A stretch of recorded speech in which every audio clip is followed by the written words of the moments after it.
Welcome to easy tips for English. പുതിയൊരു sentence structure ആണ് നമ്മൾ ഇന്ന് പഠിക്കാൻ പോകുന്നത്. I need to do something. എനിക്ക് എന്തെങ്കിലും ഒരു കാര്യം ചെയ്യേണ്ട ആവശ്യമുണ്ട് എന്ന് പറയേണ്ടി വരുന്ന സാഹചര്യത്തിലാണ് നമ്മൾ ഈ ഒരു സ്ട്രക്ചർ യൂസ് ചെയ്യുന്നത്.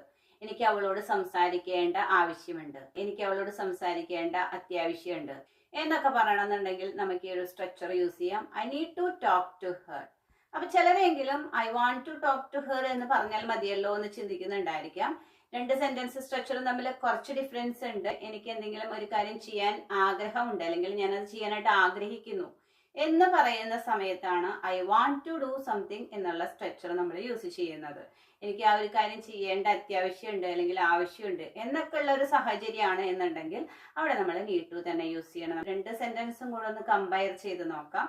എനിക്ക് അവളോട് സംസാരിക്കേണ്ട ആവശ്യമുണ്ട്, I need to talk to her. എനിക്ക് അവളോട് സംസാരിക്കണമെന്ന് ആഗ്രഹമുണ്ട്, I want to talk to her. Thank U.